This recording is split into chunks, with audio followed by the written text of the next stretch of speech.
ابتدا ہے رب جلیل کے بابرکت نام سے جو دلوں کے بھید خوب جانتا ہے۔ نحمدہ ونصلی علی رسولہ الکریم، اما بعد فاعوذ باللہ من الشیطان الرجیم، بسم اللہ الرحمن الرحیم۔ معزز سامعین، حاضرین ناظرین، السلام علیکم ورحمۃ اللہ وبرکاتہ۔ آج کی ویڈیو محرم الحرام کے بارے میں ہے۔ آج کی ویڈیو محرم الحرام، محرم کے مہینے کی حرمت کے بارے میں ہے۔ محرم الحرام کا مہینہ شروع ہو گیا ہے۔ آپ کسی بھی مذہب یا مسلک سے ہیں، اس مہینے کا احترام ضرور کریں۔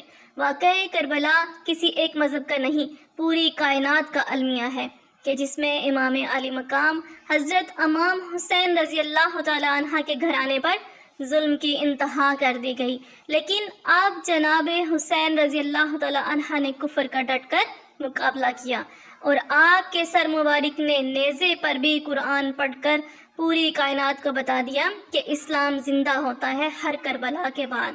اسلام زندہ ہوتا ہے ہر کربلا کے بعد۔ میرے پاس الفاظ نہیں کہ اس واقعے کو بیان کروں۔ اللہ پاک ہم سب کو حضرت امام حسین رضی اللہ تعالیٰ عنہ کی محبت عطا فرمائے اور اس فلسفہ حسینیت کو سمجھنے کی توفیق عطا فرمائے، آمین ثم آمین۔ سلام یا حسین رضی اللہ تعالیٰ عنہ، سلام آپ کی عظمت اور ہمت کو، سلام آپ کی ہمت کو۔ کون کہتا ہے کہ نہ ملا شبیر کو پانی، در حقیقت لب شبیر کو ترسا پانی، اور منہ چھپائے پھرتا ہے زمین کے نیچے، دیکھو کربلا والوں سے ہے کتنا شرمندہ پانی۔ محرم الحرام کا وہ عظیم دن آنے والا ہے جسے ہم 10 محرم کہتے ہیں، جس دن کی فضیلت سرور کائنات نے اپنے الفاظ میں یہ بیان فرمائی ہے کہ اس دن کا روزہ گزشتہ 1 سال کے گناہوں کی معافی کا سبب ہے۔ جس نے 10 محرم کا روزہ رکھا اس کے پچھلے سال کے گناہ معاف فرما دیے۔ اس دن اللہ تعالیٰ نے فرعون کو پانی میں غرق کیا اور موسیٰ علیہ السلام کو نجات دی، لہٰذا آپ خود بھی روزے کا اہتمام کیجئے اور اپنے بچوں کو بھی اس کا پابند کیجئے تاکہ وہ آپ کے عمل کا اثر لے کر جوان ہوں اور آپ کے لیے صدقہ جاریہ بن سکیں۔ 10 محرم کے ساتھ 9 یا 11 کا روزہ بھی رکھنا چاہیے، کیونکہ یہودی صرف 10 محرم کا روزہ رکھتے ہیں اور ہمیں ان کی مخالفت کا حکم دیا گیا ہے، لہٰذا ہم 9 اور 10 یا 10 اور 11 محرم کا روزہ رکھتے ہیں۔ اللہ تعالی ہم سب کو عمل کی توفیق عطا فرمائے، آمین ثم آمین۔ محرم الحرام ہمیں اس بات کا درس دیتا ہے آئندہ پورا سال نہ خود یزید بنیں گے نہ کسی یزید کی پیروی کریں گے، لوٹ مار، دھوکہ دہی، برے اعمال سے بچیں گے، ایک دوسرے کا حق نہیں کھائیں گے، حقوق اللہ اور حقوق العباد ادا کریں گے۔